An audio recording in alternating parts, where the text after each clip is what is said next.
Hi hello ನಮಸ್ಕಾರ. ನಾನು ನಿಮ್ಮೆಲ್ಲರ ಪ್ರೀತಿ ಗೆಳತಿ ಡಾಲಸ್ ಕನ್ನಡತಿ. ಎಲ್ಲರೂ ಹೇಗಿದ್ದೀರಿ? ಹೋಪ್ ಎಲ್ಲರೂ ಚೆನ್ನಾಗಿದ್ದೀರಿ ಅಂತ ಭಾವಿಸ್ತಾ ಇದ್ದೀನಿ. ಇವತ್ತಿನ ರೆಸಿಪಿ ಬೇಳೆ ರಸಂನ ಮಾಡಿ ತೋರಿಸ್ತಾ ಇದ್ದೀನಿ. ಈಗ ಆಲ್ರೆಡಿ ಟೊಮೆಟೊ ರಸಂನ ಮಾಡಿ ಅಪ್ಲೋಡ್ ಮಾಡಿದ್ದೀನಿ. ಇನ್ನೂ ಯಾರು ನೋಡಿಲ್ಲ ಅಂದರೆ ದಯವಿಟ್ಟು ಹೋಗಿ ನೋಡಿ. ಬೇಳೆ ರಸಮು ತುಂಬಾನೇ ಆರೋಗ್ಯಕರವಾಗಿರುತ್ತೆ.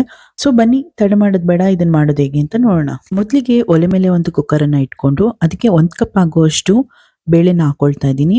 ಇದನ್ನ ಚೆನ್ನಾಗಿ 2ರಿಂದ 3 ಸಲ ತೊಳೆದು ಹಾಕೊಂಡಿದ್ದೀನಿ. ಹಾಗೆ ಇದಕ್ಕೆ 2 ಪಟ್ಟು ಆಗುವಷ್ಟು ನೀರನ್ನ ಹಾಕೊಳ್ತಾ ಇದ್ದೀನಿ. ಜಾಸ್ತಿ ನೀರೇನ್ ಬೇಕಾಗಲ್ಲ ಈ ಬೇಳೆಗೆ. ಹಾಗೆ 1 ಟೊಮೆಟೊ ಕಟ್ ಮಾಡಿರೋದನ್ನ ಹಾಕೊಂಡಿದ್ದೀನಿ. ಹಾಗೆ 4ರಿಂದ 5 ಮೆಣಸಿನಕಾಯಿನ ಹಾಕೊಳ್ಳಿ. ಹಾಗೆ ಸ್ವಲ್ಪ ಬೆಳ್ಳುಳ್ಳಿನ ಕಟ್ ಮಾಡಿ ಹಾಕೊಳ್ಳಿ. ರುಚಿಗೆ ತಕ್ಕಷ್ಟು ಸ್ವಲ್ಪ ಉಪ್ಪನ್ನ ಹಾಕೊಳ್ಳಿ. ಸ್ವಲ್ಪ ಜೀರಿಗೆ, 1 ಟೇಬಲ್ ಸ್ಪೂನ್ ಅಥವಾ ಅರ್ಧ ಟೇಬಲ್ ಸ್ಪೂನ್ ಜೀರಿಗೆ, 1/4 ಟೇಬಲ್ ಸ್ಪೂನ್ ಆಗುವಷ್ಟು ಅರಿಶಿಣದ ಪುಡಿ, ಇದಿಷ್ಟನ್ನು ಹಾಕೊಂಡು ನೀಟಾಗಿ ಮಿಕ್ಸ್ ಮಾಡಿಕೊಂಡು ಮುಚ್ಚಳನ ಮುಚ್ಚಿ 3ರಿಂದ 4 ವಿಷಲ್ನ ಬರ್ಸ್ಕೋಬೇಕು. ಇದು ಚೆನ್ನಾಗಿ ವಿಷಲ್ ಬಂದಷ್ಟು ಟೇಸ್ಟ್ ಚೆನ್ನಾಗಿರುತ್ತೆ. ಸೊ ಕಂಪ್ಲೀಟ್ ವಿಷಲ್ ಆರಿದ್ಮೇಲೆ ತೆಗ್ದು ತೋರಿಸ್ತಾ ಇದ್ದೀನಿ. ನೋಡಿ, ಚೆನ್ನಾಗಿ ಬೇಳೆ ಬೆಂದಿದೆ. ಇವಾಗ ಇದು ಒಂದು ಸ್ಮ್ಯಾಶರಲ್ಲಿ ಚೆನ್ನಾಗಿ ಸ್ಮ್ಯಾಶ್ ಮಾಡ್ಕೊಳ್ಳಿ. ನಿಮ್ಮ ಹತ್ರ ಸ್ಮ್ಯಾಶರ್ ಇಲ್ಲ ಅಂದರೆ ಒಂದು ಸೌಟಲ್ಲೇ ಸ್ವಲ್ಪ ಸ್ಮ್ಯಾಶ್ ಮಾಡಿಕೊಂಡ್ರೂ ಆಗುತ್ತೆ. ಇವಾಗ ಇದನ್ನ ಪಕ್ಕಕ್ಕೆ ಎತ್ತಿಟ್ಕೊಳ್ಳೋಣ. ಒಲೆ ಮೇಲೆ ಒಂದು ಪಾತ್ರೆನ ಇಟ್ಕೊಂಡು ರಸಂ ಮಾಡ್ಕೊಳ್ಳೋದಕ್ಕೆ 1ರಿಂದ 2 ಟೇಬಲ್ ಸ್ಪೂನ್ ಆಗೋಷ್ಟು ಎಣ್ಣೆನ ಹಾಕೊಳ್ಳಿ. ನಾನು ಇಲ್ಲಿ ಕೊಬ್ಬರಿ ಎಣ್ಣೆನ ಯೂಸ್ ಮಾಡಿದ್ದೀನಿ.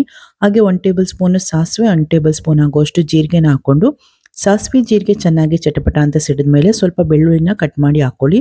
ಇಲ್ಲಾಂದ್ರೆ ಜಜ್ಜಿ ಹಾಕೊಳ್ಳಿ, ತುಂಬಾನೇ ಚೆನ್ನಾಗಿರುತ್ತೆ. ಹಾಗೆ ಕರಿಬೇವಿನ ಸೊಪ್ಪು 1-2 ಕಡ್ಡಿ ಹಾಕೊಳ್ಳಿ. ಹಾಗೆ ಒಣಮೆಣಸಿನ್ಕಾಯಿನ ಮುರಿದು ಹಾಕೊಳ್ಳಿ. ಇದಿಷ್ಟು ಚೆನ್ನಾಗಿ ಫ್ರೈ ಆದ್ಮೇಲೆ ಸಣ್ಣಗೆ ಹೆಚ್ಚಿರುವಂತಹ ಈರುಳ್ಳಿನ ಅರ್ಧ ಈರುಳ್ಳಿನ ಹಾಕೊಳ್ತಾ ಇದ್ದೀನಿ. ಇವಾಗ ಈರುಳ್ಳಿ ಚೆನ್ನಾಗಿ ಫ್ರೈ ಆಗಬೇಕು. ಈರುಳ್ಳಿ ಎಷ್ಟು ಚೆನ್ನಾಗಿ ಫ್ರೈ ಆಗಿರುತ್ತೋ ಅಷ್ಟು ಚೆನ್ನಾಗಿರುತ್ತೆ. ಹಾಗೆ ರುಚಿಗೆ ತಕ್ಕಷ್ಟು ಸ್ವಲ್ಪ ಉಪ್ಪು ಹಾಗೆ ಇಂಗನ್ನ ಹಾಕೊಳ್ಳಿ. ಹಾಗೆ ಅರ್ಧ ಟೇಬಲ್ ಸ್ಪೂನ್ ಆಗುವಷ್ಟು ಅರಿಶಿಣದ ಪುಡಿ ಹಾಕೊಂಡು ಚೆನ್ನಾಗಿ ಫ್ರೈ ಮಾಡ್ಕೋಬೇಕು. ಇದು ಚೆನ್ನಾಗಿ ಫ್ರೈ ಆದ್ಮೇಲೆ ನಾವು ಬೇಳೆನ ಬೇಯಿಸ್ಕೊಂಡಿರ್ತೀವಲ್ಲ ಅದನ್ನ ಆಡ್ ಮಾಡ್ಕೋಬೇಕು. ನೋಡಿ, ಈಗ ಈರುಳ್ಳಿ ಚೆನ್ನಾಗಿ ಬೆಂದಿದೆ. ಇವಾಗ ಬೇಳೆನ ಆಡ್ ಮಾಡ್ಕೊಳ್ಳೋಣ. ಬೇಳೆನ ಆಡ್ ಮಾಡಿಕೊಂಡು ಅದೇ ಕುಕ್ಕರ್ಗೆ ಸ್ವಲ್ಪ ನೀರನ್ನ ಹಾಕೊಂಡು ಆ ನೀರನ್ನು ಕೂಡ ಇದಕ್ಕೆ ಆಡ್ ಮಾಡ್ಕೊಳ್ಳಿ. ನಮಗೆ ರಸಂ ಕನ್ಸಿಸ್ಟೆನ್ಸಿ ಎಷ್ಟಿದೆ ಅಂತ ನೋಡಿಕೊಂಡು ನೀರನ್ನ ಹೆಚ್ಚಿಸ್ಕೋಬೇಕು. ನೋಡಿ, ಇಷ್ಟು ನೀರಾದರೆ ಸಾಕು. ಹಾಗೆ ಇದಕ್ಕೆ 1 ಟೇಬಲ್ ಸ್ಪೂನ್ ಆಗುವಷ್ಟು ಪೆಪ್ಪರ್ ಪುಡಿ ಹಾಗೆ 1 ಟೇಬಲ್ ಸ್ಪೂನ್ ಆಗುವಷ್ಟು ಧನಿಯಾ ಪುಡಿನ ಹಾಕೊಳ್ತಾ ಇದ್ದೀನಿ. ಹಾಗೆ ಸ್ವಲ್ಪ ಒಂದು ಚಿಕ್ಕ ನಿಂಬೆಹಣ್ಣು ಗಾತ್ರದಷ್ಟು ಬೆಲ್ಲನ ಹಾಕೊಳ್ತಾ ಇದ್ದೀನಿ. ಒಳ್ಳೆ ಟೇಸ್ಟ್ ಬರುತ್ತೆ. ನೋಡಿ, ಇದನ್ನೆಲ್ಲ ಇಷ್ಟನ್ನು ಹಾಕೊಂಡು ಚೆನ್ನಾಗಿ ಮಿಕ್ಸ್ ಮಾಡ್ಕೋಬೇಕು. ನೀವು ಇದಕ್ಕೆ ಸ್ವಲ್ಪ ಹುಣಸೆಹಣ್ಣು ರಸ ಬೇಕಾದರೂ ಹಾಕೋಬಹುದು. ನಾನಿಲ್ಲಿ ಟೊಮೆಟೊ ಆಡ್ ಮಾಡಿರೋದ್ರಿಂದ ಅದನ್ನು ಸ್ಕಿಪ್ ಮಾಡಿದ್ದೀನಿ.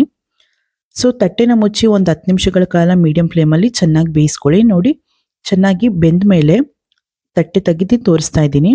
ನೋಡಿ, ಇದು ಆಲ್ಮೋಸ್ಟ್ ಆಗಿದೆ. ನೀರಿನಲ್ಲಿ ಸಣ್ಣದಾಗಿ ಹೆಚ್ಚಿಟ್ಕೊಂಡಿರುವಂತಹ ಕೊತ್ತಂಬರಿ ಸೊಪ್ಪನ್ನ ಹಾಕೊಂಡು ಒಂದು ನೀಟಾಗಿ ಮಿಕ್ಸ್ನ ಕೊಟ್ಟರೆ ರುಚಿಕರವಾದಂತಹ ರಸಂ ರೆಡಿ ಆಗುತ್ತೆ. ನೋಡ್ತಾ ಇದ್ದೀರಲ್ಲ, ಕನ್ಸಿಸ್ಟೆನ್ಸಿ ಈ ರೀತಿ ಇರಬೇಕು ರಸಂಗೆ. ಸೊ ರಸಂ ರೆಡಿ ಆಗಿದೆ. ಇವಾಗ ಒಂದು ತಟ್ಟೆನ ಮುಚ್ಚಿಟ್ಬಿಡಿ. ಅದು ನೀಟಾಗಿ ನೊರೆ ಎಲ್ಲ ಹೋಗಿರುತ್ತೆ. ಒಂದು 5 ನಿಮಿಷ ಬಿಟ್ಟು ನೋಡಿದ್ರೆ. ನೋಡಿ, ತೋರಿಸ್ತಾ ಇದ್ದೀನಿ ನಾನು. ನೋಡಿ ಎಷ್ಟು ಚೆನ್ನಾಗಿ ಆಗಿದೆ ರಸಮು. ಕನ್ಸಿಸ್ಟೆನ್ಸಿ ನೋಡ್ತಾ ಇದ್ದೀರಲ್ಲ, ಹೀಗಿದ್ರೆ ಸಾಕು. ಇವಾಗ ಬಿಸಿ ಬಿಸಿ ಅನ್ನನ ಮಾಡಿಟ್ಕೊಂಡಿದ್ದೀನಿ. ಅದ್ರ ಜೊತೆ ಇದನ್ನ ಸರ್ವ್ ಮಾಡಿ ತೋರಿಸ್ತೀನಿ, ಬನ್ನಿ.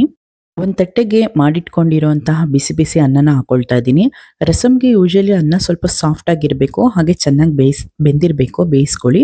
ಹಾಗೆ ರಸಮ್ ಅಂದಮೇಲೆ ಸ್ವಲ್ಪ ಉಪ್ಪಿನಕಾಯಿ ಬೇಕು. ಉಪ್ಪಿನಕಾಯಿನ ಇಟ್ಕೊಂಡಿದ್ದೀನಿ. ಹಾಗೆ ರುಚಿಕರವಾದಂತಹ ಬೇಳೆ ರಸಮ್ನ ಸರ್ವ್ ಮಾಡ್ಕೊಳ್ತಾ ಇದ್ದೀನಿ. ಇದ್ರ ಜೊತೆ ಉಪ್ಪಿನಕಾಯಿ ಜೊತೆಗೆ ಹಪ್ಪಳ, ಸಂಡಿಗೆ ಏನಾದ್ರು ಇದ್ರೂ ಚೆನ್ನಾಗಿರುತ್ತೆ. ಅಥವಾ ಏನೂ ಇಲ್ಲ ಅಂದ್ರೂ ರಸಮೇ ಸಾಕಾಗುತ್ತೆ. ನೋಡ್ತಾ ಇದ್ದೀರಲ್ಲ ಎಷ್ಟು ಈಸಿಯಾಗಿ ಬೇಳೆ ರಸಮ್ನ ಮಾಡ್ಬೋದು ಅಂತ. ಸೊ ಮತ್ತೆ ತಡ, ನೀವು ಕೂಡ ಒಂದ್ಸಲಿ ಟ್ರೈ ಮಾಡಿ ರುಚಿ ಹೇಗಿತ್ತು ಅಂತ ಕಮೆಂಟ್ನಲ್ಲಿ ನನಗೆ ತಿಳಿಸೋದನ್ನ ಮರಿಬೇಡಿ. ಇಷ್ಟೊತ್ತು ವಿಡಿಯೋ ನೋಡಿದ್ದಕ್ಕೆ ಎಲ್ರಿಗೂ ತುಂಬಾನೇ ಧನ್ಯವಾದಗಳು. ವಿಡಿಯೋ ಇಷ್ಟ ಆಗಿದ್ರೆ ಲೈಕ್ ಮಾಡಿ, ಶೇರ್ ಮಾಡಿ, ಹಾಗೆ ಕಮೆಂಟ್ ಮಾಡಿ.